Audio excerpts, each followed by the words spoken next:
வணக்கம். என் பெயர் லீ மரியண்ணா. நான் ஊராட்சி ஒன்றிய தொடக்கப்பள்ளியில் படிக்கின்றேன். இப்போது திருப்பாவை 14ஆம் பாடல் பாட வந்துள்ளேன்.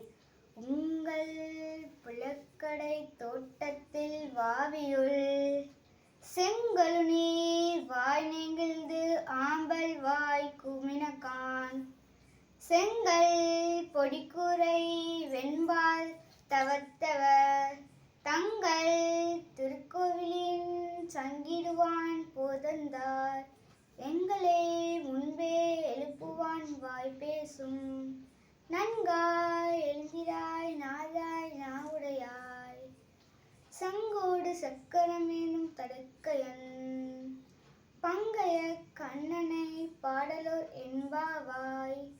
பாடல் பொருள்.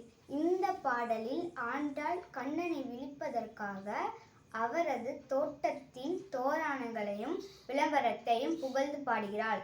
ஆண்டாள் மற்றும் கன்னியார் கண்ணனை விழிப்பிக்க வேண்டி சங்கம் சேர்ந்து பல்லாண்டு பாடுகிறார்கள். நன்றி, வணக்கம்.